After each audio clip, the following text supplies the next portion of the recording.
Bon dimanche matin!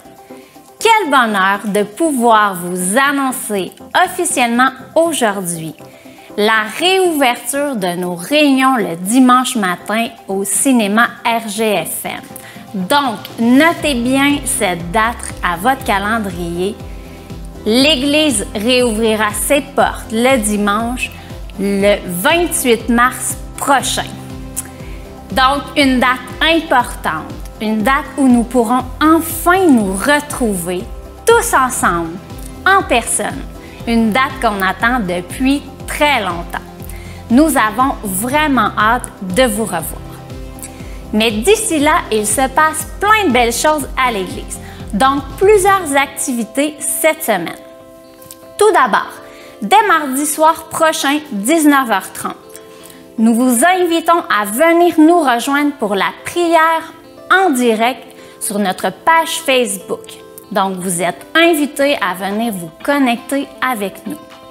De plus, dès mercredi prochain et pour les 2 autres mercredis suivants, nous reprendrons les mercredis connexion. Le thème pour les 3 prochaines rencontres sera la puissance de nos paroles. Donc, pour pouvoir y assister, puisque cela se fait par Zoom, vous devrez vous inscrire en nous envoyant un courriel à l'adresse suivante admin@lavicomblée.com. De plus, vendredi le 19 mars prochain, mesdames, vous êtes invités à venir nous rejoindre, toujours par Zoom, à la rencontre du ministère Femmes de cœur. Donc, le sujet pour cette rencontre sera « Femmes de foi en quête d'équilibre ». Nous parlerons des différents défis, des différents problèmes que la femme chrétienne doit relever en 2021. Nous avons hâte de vous y retrouver. Pour terminer, un grand merci à vous qui continuez de contribuer à l'Église La Vie Comblée. Merci de semer en donnant votre offrande, votre dîme. Donc, pour le faire, la façon la plus simple est toujours de vous rendre directement sur notre page web www.lavicomblée.com et sélectionner « Faire un don ». Un grand merci à vous pour votre générosité. C'est maintenant le temps d'élever vos louanges pour notre grand Dieu, ce Dieu d'amour, ce Dieu de miracles. Bonjour tout le monde, bienvenue à La Vie Comblée. Alléluia. On va se lever debout, on va louer le Seigneur ensemble. Amen. Alléluia.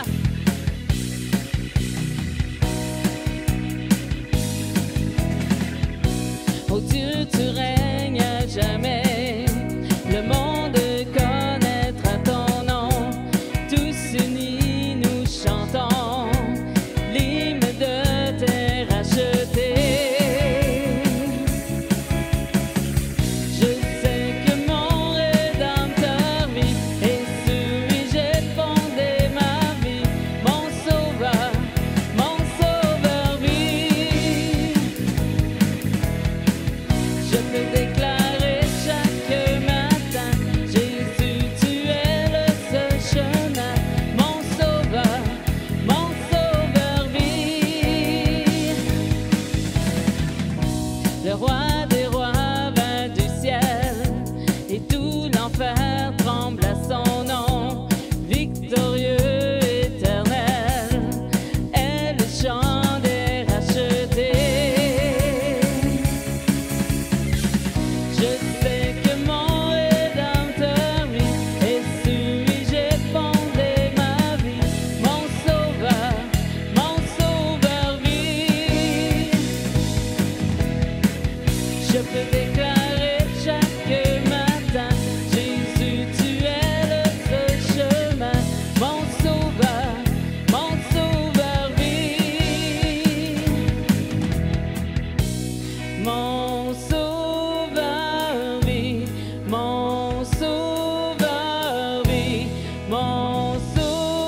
peux déclarer chaque matin, Jésus, tu es le seul chemin, mon sauveur vie. Mon sauveur vie, mon sauveur vie, mon sauveur vie. Mon sauveur vie, mon sauveur vie, mon sauveur vie. Alléluia. Oh oui, tu vis, Seigneur. Alléluia. Alléluia, Seigneur. Oh oui, Jésus. Alléluia. Oh oui, tu es puissant, Seigneur. Alléluia. Oh oui, Jésus. Alléluia. Oh Seigneur. Tu es puissant. Il est juste et grand. Il peut tout accomplir. Plus grand que nos pensées, plus grand que nos désirs. Il a fait de grandes choses. Élevé, il a vaincu la mort. Oui, il vit, mon Dieu est puissant. En son nom, j'ai la victoire. Le Seigneur, mon Dieu est puissant.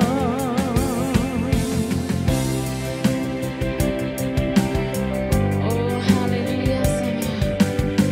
Oh oui, tu es puissant. Dieu est en nous, il est parmi nous. Il ouvre la voie. Plus grand que nos attentes, plus grand que nos espoirs. Il a fait de grandes choses. Élevé, il a vaincu la mort. Oui, il vit, mon Dieu est puissant. En son nom, j'ai la victoire. Le Seigneur, mon Dieu est puissant.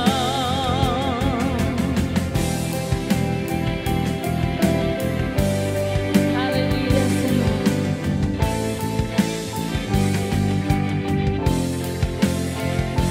Dieu est ici, sa grâce nous conduit. Il ne s'éloigne jamais, il ne s'éloigne jamais. Dieu est pour nous, ses bras sont ouverts. Il nous tient dans sa main, il nous tient dans sa main. Élevé, il a vaincu la mort. Oui, il vit, mon Dieu est puissant. En son nom, j'ai la victoire. Le Seigneur, mon Dieu est puissant. Élevé, élevé, il a vaincu la mort. Oui, il vit, mon Dieu est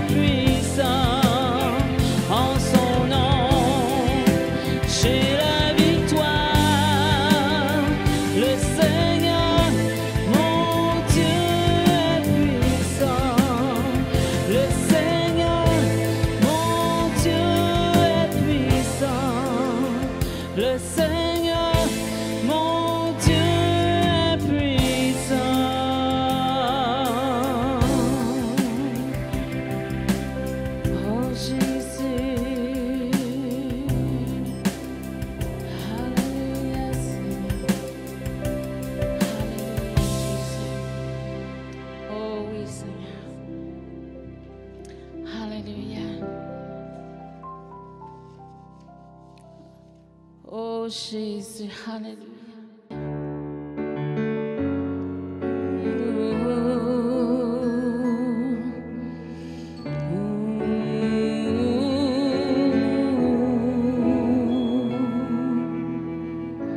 Seigneur, tu me cherches, tu me connais, et si je t'oublie, je sais que tu m'aimes. Ta sainte présence, elle m'environne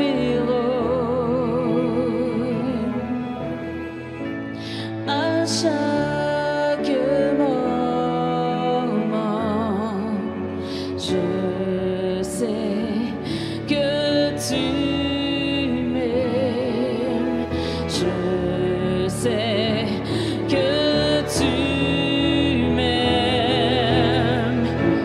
À la croix je me prosterne, où ton sang coula pour moi. Aucun amour n'est plus grand. Tu as gagné sur la mort, ta gloire remplit les lieux très hauts. Rien ne peut nous séparer.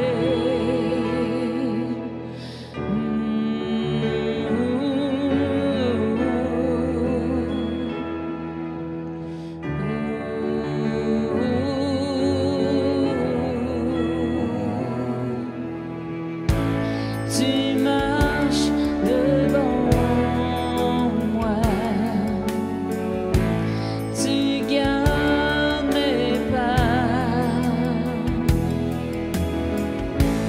ta main me soutient. Je sais que tu m'aimes. Je sais que tu m'aimes. À la croix je me prosterne, où ton sang coula pour moi. Aucun amour n'est plus grand. Tu as gagné sur la mort, ta gloire remplit les lieux très hauts. Rien ne peut nous séparer. Tu déchires le voile, tu traces le chemin, car tu as tout accompli. Tu déchires le voile, tu traces le chemin, car tu as tout accompli.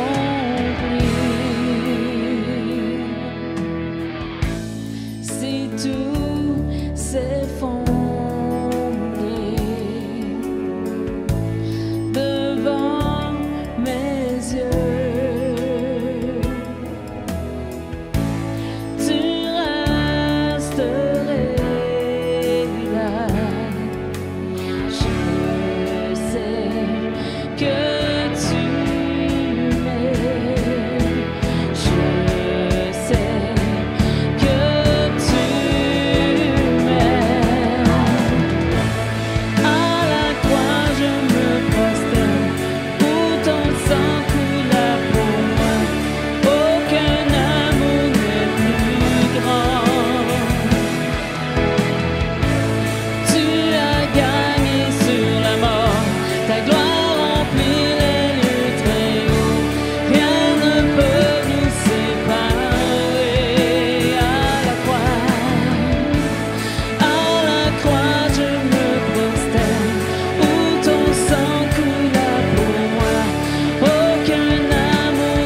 tu déchires le voile, tu traces le chemin,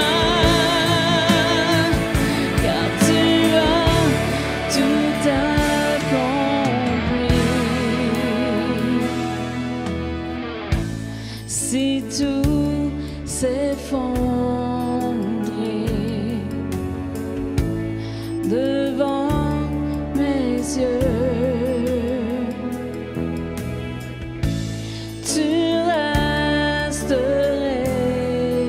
là. Je sais que tu m'aimes, je sais que tu m'aimes.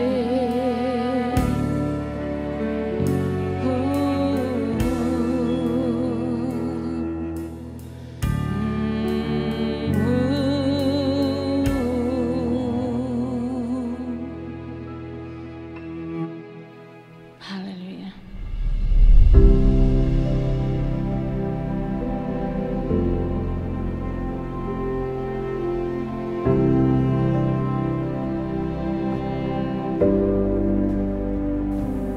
Bonjour tout le monde. Eh bien, comme à l'habitude, c'est toujours un plaisir de vous retrouver. Puis là, on parle évidemment de se retrouver à l'écran. On se retrouve comme ça via les médias sociaux. Alors que bientôt, et oui, comme vous l'avez attendu, eh bien, nous allons nous retrouver finalement face à face les uns avec les autres. Et on a vraiment bien hâte de cela. Et c'est vraiment d'actualité, en fait, hein, le titre de cette série-là qu'on a débuté il y a déjà 3 semaines de cela, qui s'intitule « Je ne veux plus aller à l'église ».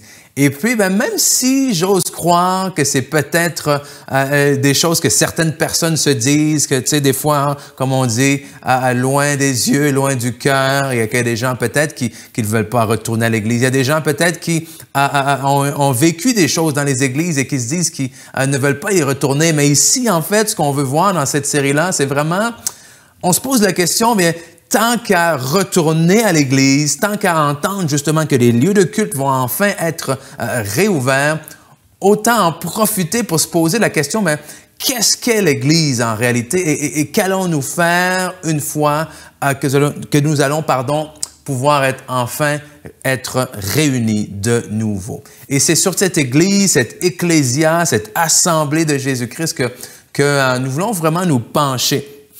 Et le passage de base qu'on a vu ensemble, qu'on va voir pendant tout le long de cette série-là, se trouve en Acte 2. Puis aujourd'hui, au verset 41 et 42 se trouve en fait ce que j'aimerais retirer pour aujourd'hui, partager avec vous aujourd'hui sur un des aspects de l'Église. Qu'est-ce que la parole de Dieu nous dit, par exemple, à propos de l'Église? Donc, allons-y tout de suite.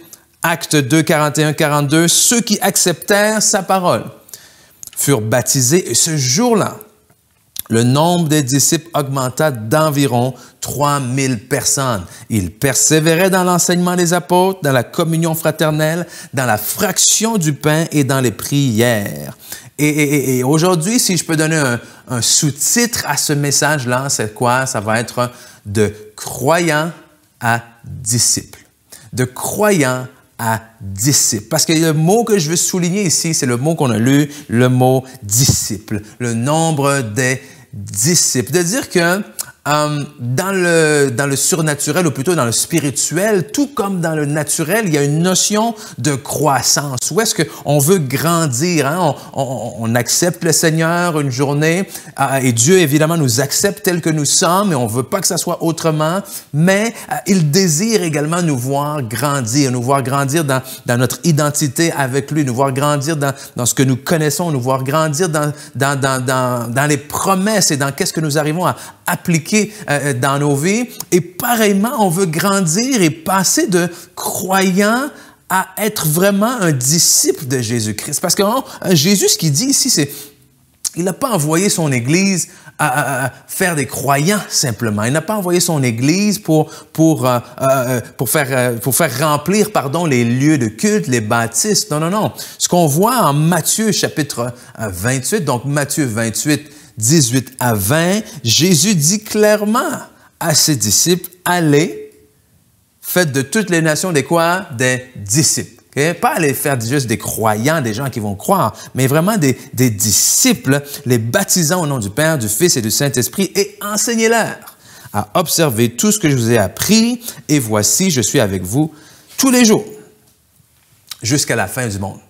Donc, Jésus n'a pas mandaté ses disciples à bâtir des édifices, même s'il n'y a rien de mal là-dedans. Et Jésus n'a pas non plus mandaté à ses disciples à remplir ces édifices-là. Allez et faites en sorte que vos églises soient remplies. Allez et faites en sorte de mettre en place plusieurs programmes. Allez, non, il a dit allez et faites de toutes les nations des disciples. Alors, si on veut être l'Église, il faut comprendre qu'il va falloir être plus que simplement quelqu'un qui croit. Parce que la vérité, c'est quoi? C'est qu'il y a quand même beaucoup, j'ose croire en fait personnellement, du moins qu'il y a beaucoup de croyants. Je crois qu'il y a plus de croyants qu'on le pense. Évidemment, pour beaucoup de ces gens-là, il y a un problème justement avec ceux qu'ils croient, okay? L'objet de leur croyance. Mais si je prends mon exemple, par exemple, j'ai cru, j'ai toujours cru, ou du moins depuis longtemps dans ma vie, j'ai cru en Dieu. Okay? Et pour moi, ça faisait du sens et c'était logique en fait, contrairement à bien des gens, à l'existence d'un Dieu. L'existence de quelqu'un ou quelque chose de plus grand et j'avais pas de problème à accepter le fait qu'on avait pu être créé par un Dieu, que la nature, que les choses qu'on voyait n'arrivaient pas de hasard comme on essaie de nous l'enseigner. Mais malgré le fait que je croyais en Dieu, ma vie par contre n'était pas alignée avec cette croyance. Et c'est là où est-ce qu'un vrai croyant qu'on va qualifier de disciple, c'est quelqu'un qui non seulement croit, mais c'est quelqu'un dont la vie va être influencé par ce qu'il croit. Amen? Et c'est là où est-ce qu'on veut se pencher sur, OK, Jésus a demandé de faire de toutes les nations des disciples, je vais être un disciple, alors qu'est-ce qu'un disciple? Un disciple, c'est quelqu'un qui on pourrait qualifier ça comme un apprenti, quelqu'un qui suit un autre dans une certaine discipline, dans un certain enseignement, il a un maître et tout ça, mais le terme disciple, niveau biblique, est un peu plus profond que ça. Okay? Il y a une définition que j'ai trouvée, que j'ai bien aimée, que j'aimerais vous lire et vous partager aujourd'hui, justement, par rapport à qu'est-ce que le disciple. Le terme grec traduit par disciple dans le Nouveau Testament est mathetes. Okay? Je vous m'excuserai, je ne suis pas un érudit du grec, qui a un sens plus fort, en fait, que celui d'étudiant ou apprenti. Okay? Parce que dans le monde en général, quand on va parler d'un disciple, c'est dans ce sens-là qu'on va le comprendre. Mais ici, la définition va plus loin. Il nous dit, un disciple, en fait, est quelqu'un qui suit son maître et adhère totalement à son enseignement pour en faire sa règle de vie et de conduite. Amen. Et c'est là où, même lorsqu'on regarde dans la parole de Dieu, dans les évangiles, on voit que les pharisiens avaient des disciples, c'est-à-dire avaient des gens, des jeunes hommes qui les suivaient, puis qui suivaient leur enseignement. Jean le Baptiste même avait des disciples. Et quand Jésus est arrivé, Jean a dit, « OK, vous avez passé votre temps à me suivre, mais maintenant, moi, j'étais là pour vous annoncer celui qui vient. Alors maintenant, allez suivre Jésus. » Okay? Donc, c'est ça un disciple. Mais c'est plus, comme on a dit, c'est plus que le simple fait de croire en Dieu. Et un autre terme peut-être qu'on pourrait prendre pour qualifier un disciple, c'est un mot qu'on connaît bien, c'est celui de chrétien. Okay? On pourrait dire que oui, un disciple, c'est un chrétien. Mais il faut quand même souligner que tous ceux et celles qui s'appellent chrétiens ou qui se donnent l'étiquette de chrétien ne sont pas nécessairement tous des disciples. Okay? Et encore une fois, c'est important pour nous aujourd'hui de se pencher sur, mais c'est quoi finalement un disciple? C'est quoi finalement un chrétien?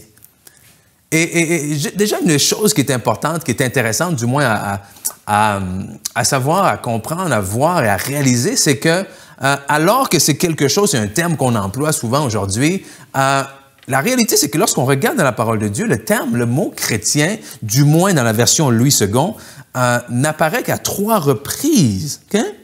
À 3 fois seulement, on emploie dans la Bible, dans le Nouveau Testament, le terme chrétien. Okay? Et rapidement, j'aimerais qu'on aille les lire dans leur contexte. Et il y en a un des trois plus précisément sur lesquels on va s'attarder et qui va nous aider pour la suite de ce qu'on a partagé ensemble aujourd'hui. Donc, le premier endroit que je veux voir avec vous, Actes chapitre 26. Okay? Actes chapitre 26, versets 27, 28, 29. Ça, c'est l'apôtre Paul ici qui est en plaidoyer devant le roi Agrippa. Vous irez lire vraiment le contexte. Crois-tu au prophète, roi Agrippa? Je sais que tu y crois. Et Agrippa dit à Paul, tu vas bientôt me persuader de devenir chrétien.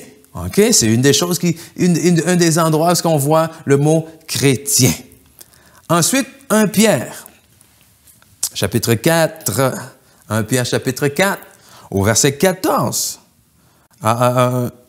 Voici, ça nous dit, si vous êtes outragés pour le nom de Christ, vous êtes heureux parce que l'Esprit de gloire, l'Esprit de Dieu repose sur vous. Verset 15, que nul de vous, en effet, ne souffre comme meurtrier ou voleur ou malfaiteur ou comme s'ingérant dans les affaires d'autrui. Mais si quelqu'un souffre comme chrétien, qu'il n'en ait point honte et que plutôt il glorifie Dieu à cause de ce nom. OK? Et finalement, on va retourner en Actes et c'est là où est-ce qu'on va voir la troisième fois où est-ce qu'on voit le mot chrétien et qui va nous donner un peu plus de direction, okay? Un peu plus de lumière finalement sur ce que c'est qu'un chrétien. Acte 11, 25 et 26. Barnabas se rendit ensuite à Tarse pour chercher Saul. Et l'ayant trouvé, il l'amena à Antioche pendant toute une année. Ils se réunirent aux assemblées de l'Église et ils enseignèrent beaucoup de personnes.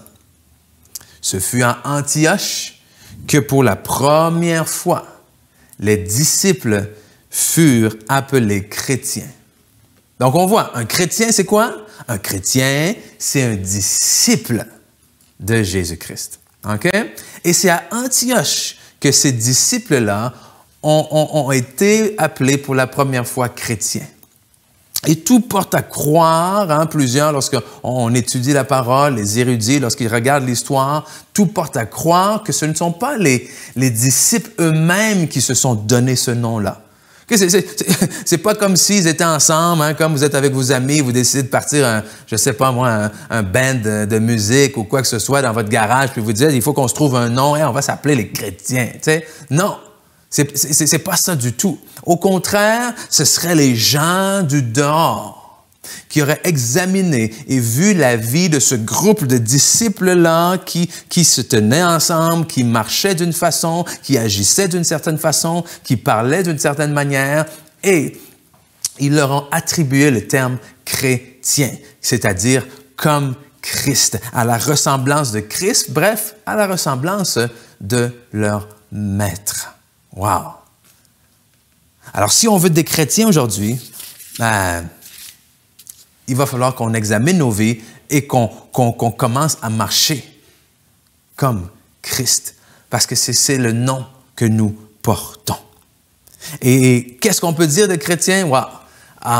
Il y a tellement de choses qu'on pourrait dire. Okay? Les caractéristiques d'un chrétien, c'est quoi? On peut faire une série au complet sur ça. Okay?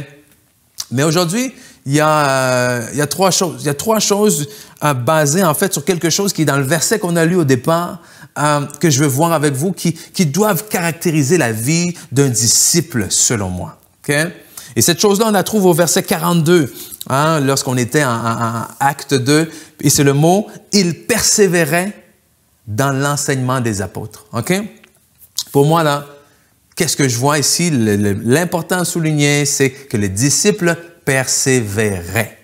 Et la persévérance, c'est quoi? La persévérance, ça nous dit, c'est de mettre en œuvre. Okay? Une définition qu'on peut donner de la persévérance, c'est de mettre en œuvre sa volonté, user de patience pour poursuivre une action malgré les difficultés, pour rester ferme dans une résolution, une opinion, une attitude. Bref, c'est de démontrer une forme d'hardiesse, une forme de zèle et d'énergie pour toujours continuer. Au final, pour moi, ce que ça montre ici, c'est quoi? C'est qu'un disciple est quelqu'un de passionné. Parce que quand tu persévères, c'est parce que tu es passionné par la chose vers laquelle tu cours. Okay? Donc aujourd'hui, ce que je veux voir avec vous, c'est la passion. C'est quel genre de passion doit diriger un disciple. Amen, vous êtes prêts pour ça? Alors, le premier type de passion que je vois lorsque je regarde dans ce qu'on a lu, c'est que le disciple a une passion pour l'enseignement, une passion pour la parole. Okay?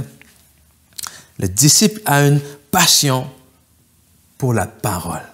Hein, ça nous dit dans le verset qu'on a lu, il persévérait dans l'enseignement des apôtres. Okay? Et pour moi, une passion pour la parole, c'est quoi? C'est que le disciple a un désir de grandir, il a un désir de s'instruire, de connaître davantage. En fait, il y a une passion pour sa discipline. OK? Pour nous, en tant que chrétiens, on parle de la parole, de la Bible, de ce qui nous aide à nous grandir, de ce qui nous aide à entrer dans ce que Dieu a pour nous, de ce qui nous aide à devenir ce que Dieu nous appelle à devenir. Mais pour n'importe quel autre... écoute, si on prend l'exemple d'un athlète, OK? Un athlète qui a une passion, qui est passionné, il va avoir une passion pour sa discipline. Amen. Le musicien va avoir une passion, non seulement pour la musique, mais une passion pour son instrument. Donc, qu'est-ce qu'il va chercher à faire? Il va chercher à s'instruire, il va chercher à se pratiquer, il va chercher à devenir de mieux en mieux, à se perfectionner. Écoute, moi, je me souviens lorsque j'étais au secondaire, j'avais une passion vraiment à ce moment-là pour le sport, une passion pour le basketball. Et qu'est-ce que cette passion-là faisait? Ben, ça faisait que, écoute, j'avais des posters de basket dans ma chambre partout. J'achetais des magazines de basketball. Je participais à des poules. Okay? Et je ne sais pas c'est quoi le terme en français de ça. Mais bref, j'étudiais tous les noms des joueurs. Je connaissais les équipes. Je connaissais la taille des joueurs, comment ils étaient grands, toutes leurs statistiques et tout. C'est quelque chose que j'étudiais. C'est quelque chose pour laquelle j'avais une passion. Amen. Et pareillement pour le disciple de Jésus-Christ, il doit y avoir quelque part, tranquillement, qui naît une passion pour la parole, une passion pour les instructions, une passion pour l'enseignement biblique, une passion pour les vérités de la parole de Dieu. Et s'il y a un homme dans la Bible qui était passionné, c'est David. Okay? Et David, dans le psaume 119, un psaume qui est, je pourrais dire, vraiment une déclaration d'amour pour la parole, presque, on voit à quel point David l'aimait. Verset 9 à 16, il dit « Comment le jeune homme rendra-t-il pur son sentier en se dirigeant d'après ta parole? Je te cherche de tout mon cœur, ne me laisse pas égarer loin de tes commandements. Je serre ta parole dans mon cœur, afin de ne pas pécher contre toi. Béni sois-tu, Éternel, enseigne-moi tes statuts, de mes lèvres j'énumère toutes les sentences de ta bouche. Je me réjouis en suivant tes préceptes, comme si je possédais tous les trésors. Wow, OK? Je me réjouis comme si je possédais tous les trésors. La Bible, la parole de Dieu, pour lui, c'est un trésor. Je médite tes ordonnances, j'ai tes sentiers sous les yeux et je fais mes délices de tes statuts. Wow! Je n'oublie point ta parole. Je fais mes délices de tes statuts. Qu'est-ce qu'on peut dire de David? C'est que la parole, pour prendre cette expression, lui, la parole, il en mange. Et c'est ce qu'on dit, en fait. Non, c'est pas ça qu'on dit. Un enfant, un jeune ou quelqu'un qui est passionné par quelque chose, c'est comme, la musique, lui, il en mange. Écoute, le sport, lui, il en mange. Le vélo, il en mange. La lecture, il en mange. Pourquoi? C'est une façon d'exprimer la passion qui anime quelqu'un. Et ici, David, on peut dire que la parole de Dieu, il en mange. Amen? Et nous, en fait, aussi, nous sommes appelés, en tant que disciples, à être des gens qui cherchent à se nourrir de la parole de Dieu.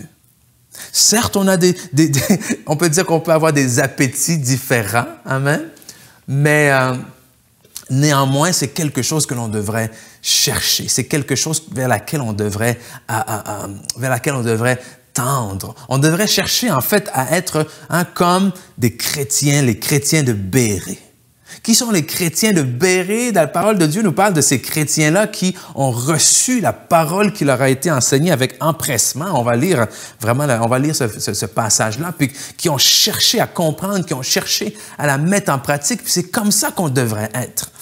Acte chapitre 17, versets 10 et 11, nous parle de ces chrétiens-là et nous dit, mais aussitôt les frères partirent de nuit, ou plutôt firent partir de nuit Paul et Silas pour Bérée. Dès leur arrivée, ils entrèrent dans la synagogue des Juifs. Ces derniers avaient des sentiments plus nobles que ceux de Thessalonique. Ils accueillirent, écoutez bien ça, OK? Ils accueillirent la parole, avec beaucoup plus, ou plutôt avec beaucoup d'empressement, et ils examinaient chaque jour. On va dire ensemble, chaque jour, les Écritures pour voir si ce qu'on leur disait était exact. Wow! Et il y a deux choses ici. Ils l'accueillirent avec empressement. Ils avaient hâte, il y avait une soif, il y avait une faim, il y avait un désir. Et par la suite, qu'est-ce que ça nous dit? Mais ils l'examinaient chaque jour. Ils ne se contentaient pas seulement,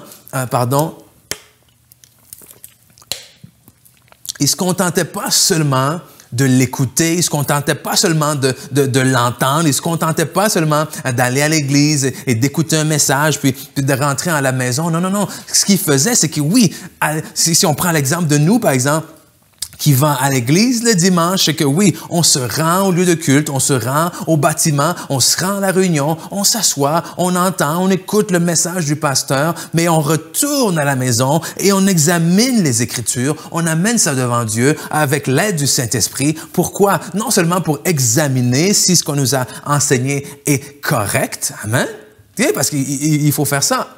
Parce que la Bible nous dit, je fais une petite parenthèse ici, que dans les derniers temps, il y a des gens qui vont enseigner toutes sortes d'affaires. Et que si on ne fait pas attention, on va se laisser égarer. On va se faire égarer, on va se faire piéger par ces mensonges-là. Donc oui, je dois rentrer à la maison pour examiner, oui, est-ce que c'est correct, Seigneur? Mets-moi là en lumière, mais non seulement ça, comment est-ce que je vais être capable d'appliquer dans ma vie ce que je viens d'apprendre? Amen? Et c'est ça. C'est ça le disciple passionné. Ne se contente pas de s'instruire, mais cherche à l'appliquer dans la vie. Je pense à ce guitariste, par exemple, qui va regarder un tutoriel sur YouTube. C'est pas seulement de dire « Hey, j'ai écouté un tutoriel sur YouTube à propos de la guitare ». C'est que non, une fois qu'il va en peser sur pause, c'est comment est-ce que moi je vais le pratiquer? Comment est-ce que je vais arriver à l'appliquer?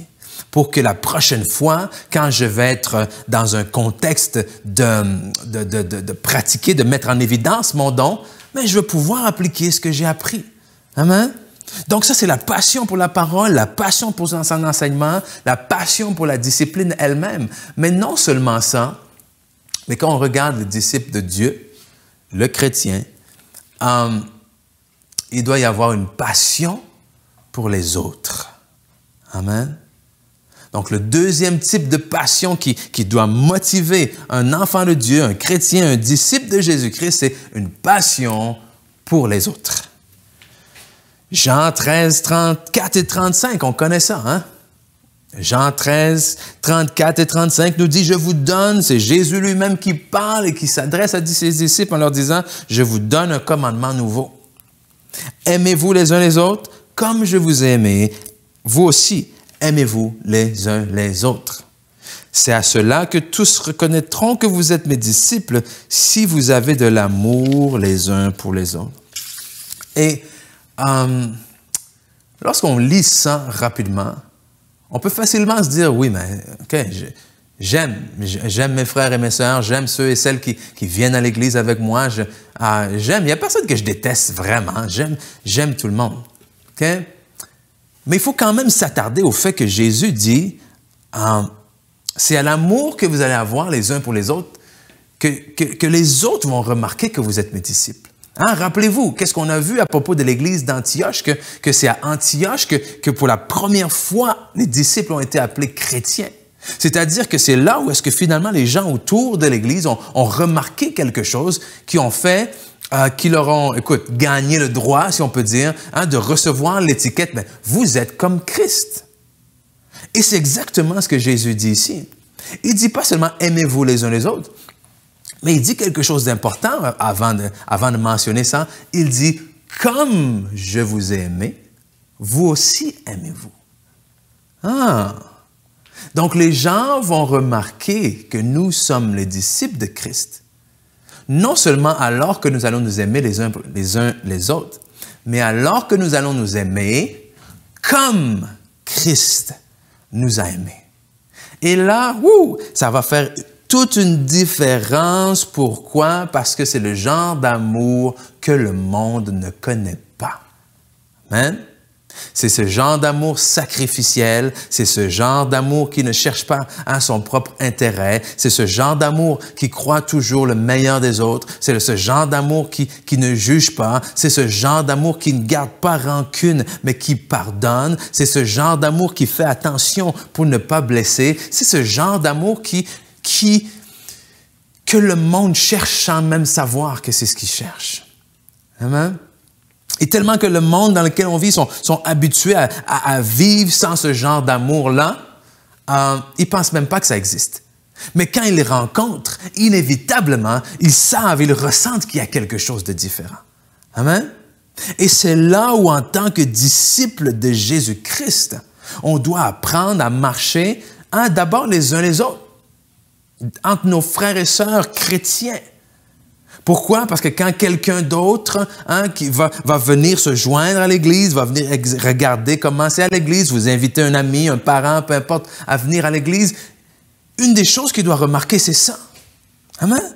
C'est ce sentiment-là d'amour qui règne les uns avec les autres.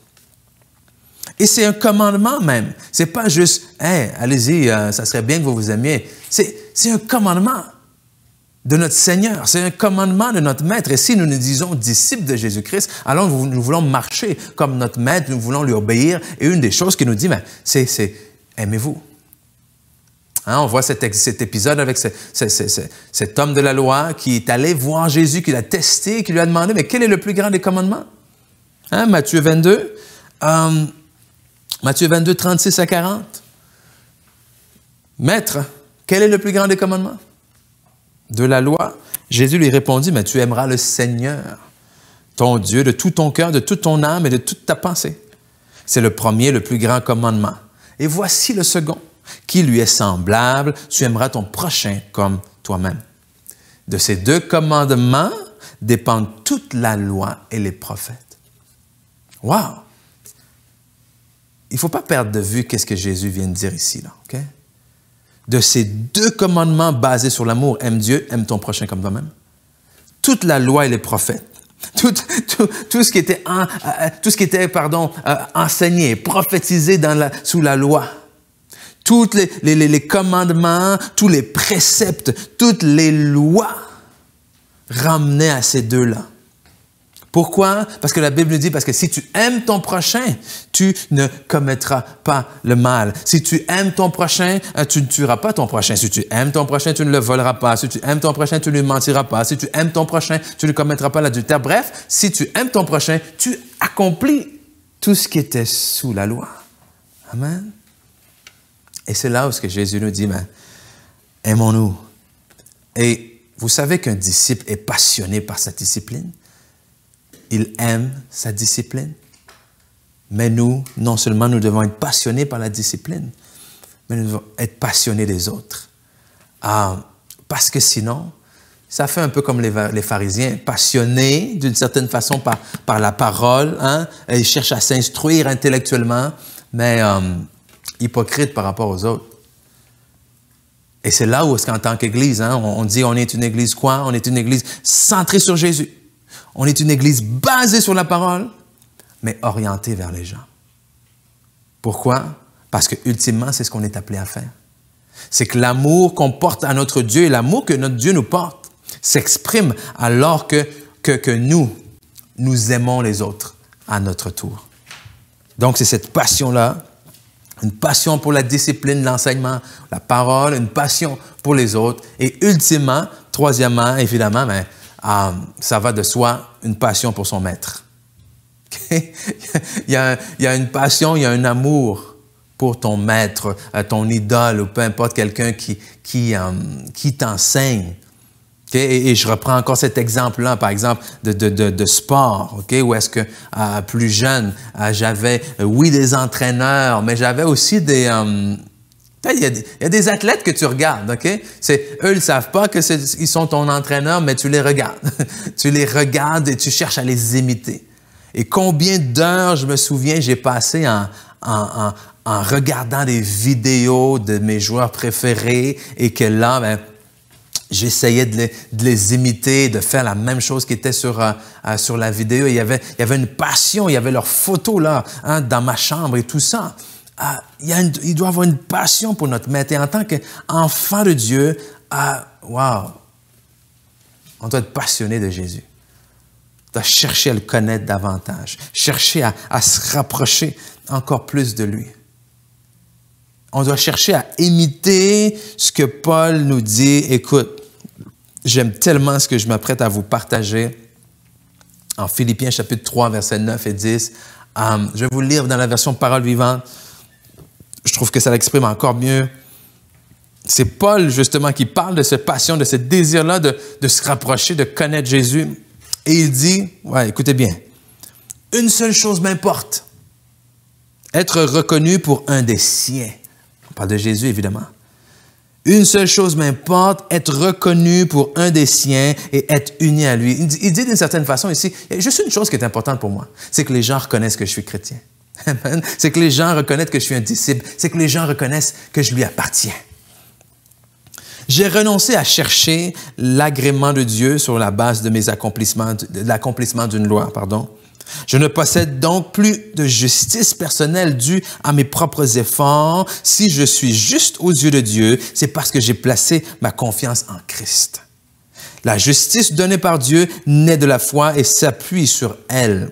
Restez avec moi, verset 10. Mais croire en Christ, lui faire confiance, c'est faire plus intime connaissance avec lui. Or, c'est toute là mon ambition. Wow!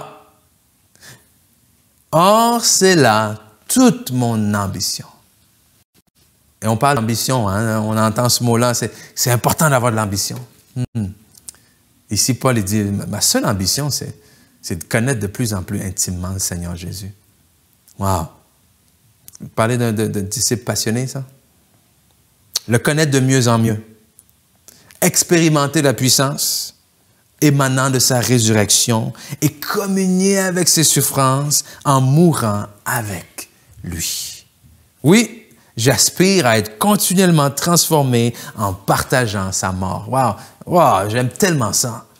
Quand je lis ça, je me dis, oui, je veux avoir cette même passion, ce même feu, ce même désir-là qui brûle en moi de connaître davantage mon Maître. Et c'est ma prière pour vous aussi, que comme Paul, vous soyez en mesure de dire de plus en plus, Seigneur, transforme-moi. Ma seule ambition, c'est de te connaître de plus en plus. Wow! Donc, passion. Le disciple est passionné. Il y a une passion pour sa parole, la discipline. Passion pour les autres et passion pour son maître. Et vous savez ce que ça nous amène à faire, finalement, la passion? Je crois que la passion sincère et réelle à quelque chose nous amène ultimement au sacrifice.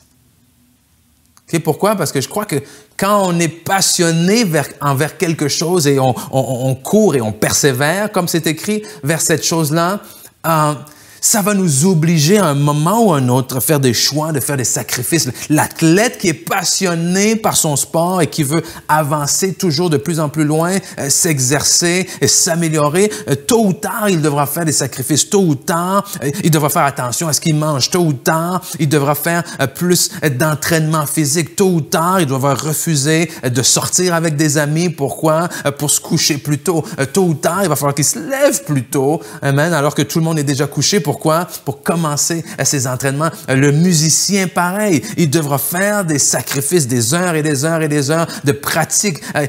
La personne qui veut se lancer en affaires, qui est passionnée par le domaine des affaires, qui a eu une idée qui le passionne, mais il devra faire des sacrifices. Avant que son entreprise puisse être lancée, il va être obligé peut-être d'avoir un autre emploi et de devoir travailler sur son entreprise le soir, terminer dans les petites heures du matin. Peut-être qu'il devra emprunter ou mettre de l'argent de plus qu'il pensait au départ. Il y a des sacrifices qui doivent être faits. Et on peut dire la même chose pour un disciple, pour un chrétien qui veut vivre une vie passionnée. Il y a un sacrifice. Et des fois, on l'oublie parce qu'on n'aime pas parler de sacrifice. C'est un mot qui sonne mal un peu. OK? Sacrifice, ça griche un peu dans les oreilles. OK? Mais c'est une des premières choses que le Seigneur a dit à ses disciples, à ceux qui voulaient le suivre. Et c'est avec ça qu'on va terminer aujourd'hui. En Luc chapitre 14, verset 25 en 23, on va commencer en fait au verset 26. C'est un bon passage, mais qui est important pour nous. Okay? Si quelqu'un vient à moi, c'est Jésus qui parle, sans me préférer à son père, à sa mère, sa femme ou ses enfants, ses frères et ses sœurs, et même à sa propre vie, il ne peut être mon disciple. OK? Temps mort, là. Ça commence fort, je trouve. OK? Jésus lui dit, en fait, si vous venez à moi, si vous désirez me suivre, si vous osez même vous approcher de moi dans le but de me suivre, puis que déjà vous n'avez pas pris la décision que vous allez mettre au-dessus de tout le reste dans votre vie, même de votre propre vie, oublie ça, tu ne seras pas capable. Tu ne pourras pas être mon disciple. Et il continue, il explique un peu, celui qui ne porte pas sa croix et ne me suit pas ne peut pas être mon disciple. Et j'aime l'exemple qu'il donne après. En effet, si l'un de vous veut construire une tour, et s'il s'assied d'abord pour calculer les dépenses et voir s'il a de quoi la terminer. Autrement, si après avoir posé les fondations, il ne peut pas la terminer, tous ceux qui le verront, se mettront à se moquer de lui, en disant, cet homme a commencé à construire et il n'a pas pu finir. De même, si un roi part en guerre contre un autre roi, il s'assied d'abord pour examiner s'il peut, avec 10 000 hommes, affronter celui qui vient l'attaquer avec 20 000. Si ce n'est pas le cas, alors que l'autre roi est encore loin, il lui envoie une ambassade pour demander la paix. Ainsi donc, aucun de vous, donc de la même manière, aucun d'entre vous, à moins de renoncer à tout ce qu'il possède, ne peut être mon disciple, ne peut être celui qui va me suivre. Et j'aime ici Jésus parce que Jésus a forcé personne à le suivre. Au contraire, Jésus a dit, oui, c'est clairement ce que je préférais que tu me suives. C'est clairement ce qui est mieux pour toi que tu me suives. Mais il faut que tu saches que me suivre, ce n'est pas toujours facile. Il faut que tu saches que me suivre, ça va te demander des fois des sacrifices. Il faut que tu saches que me suivre va te demander parfois de faire des choses que tu ne veux pas faire.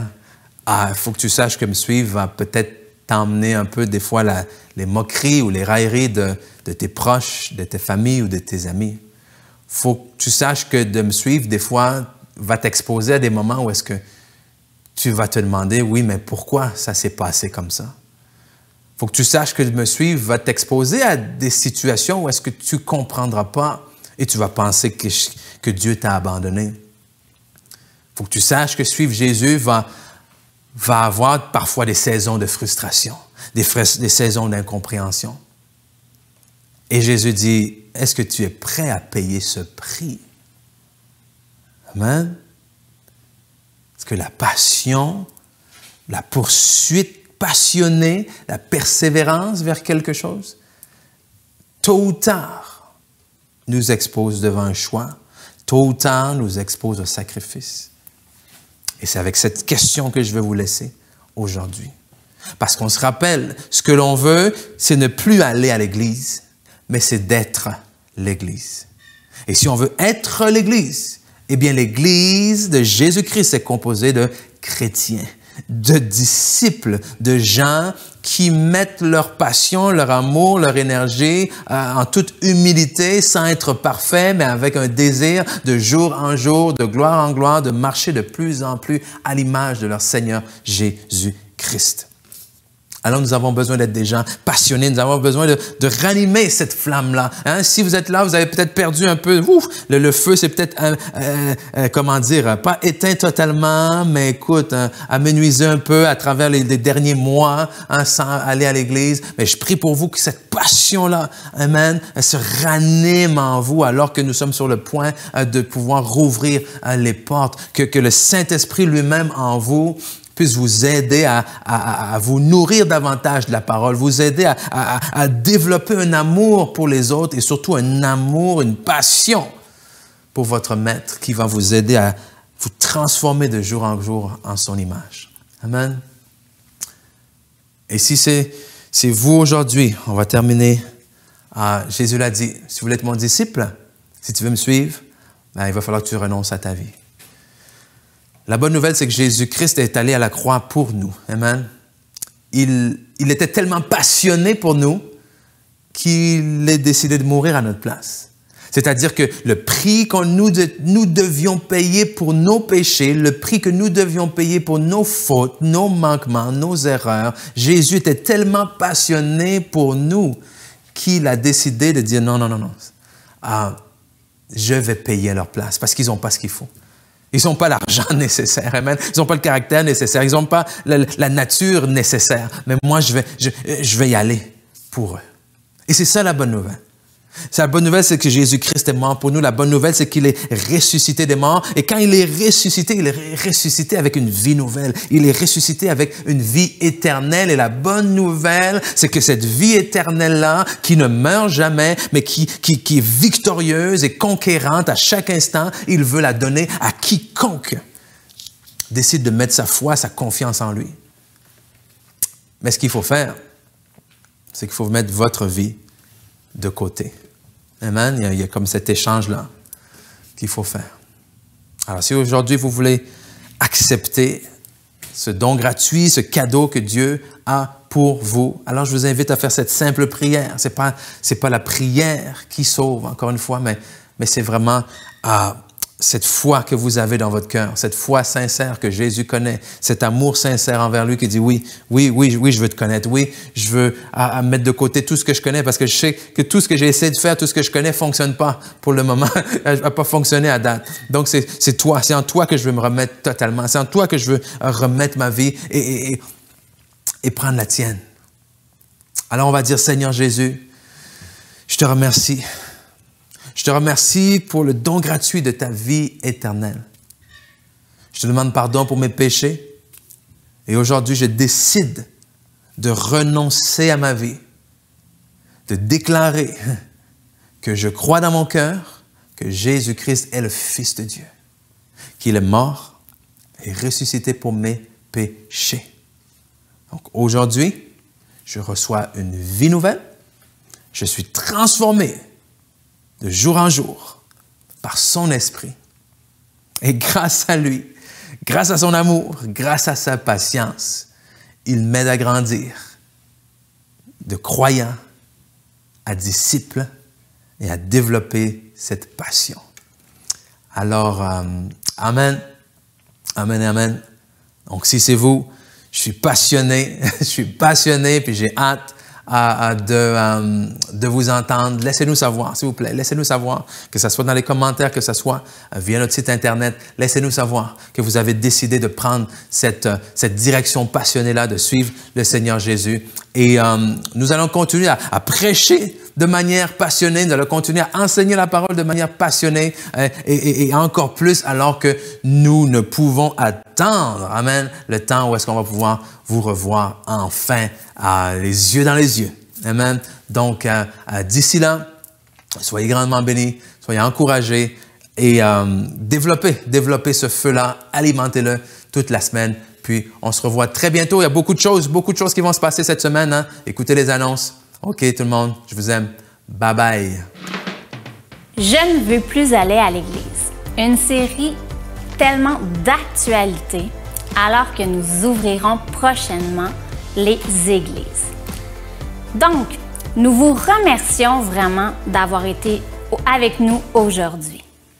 Pour toutes les informations concernant les activités de l'Église ou les détails concernant ces activités, nous vous invitons à vous rendre sur notre page Facebook ou notre page web afin de trouver tous les détails.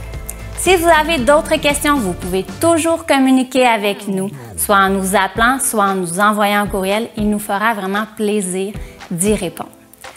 Donc, d'ici là, nous vous souhaitons un beau dimanche. Merci d'avoir été avec nous. On se revoit très bientôt.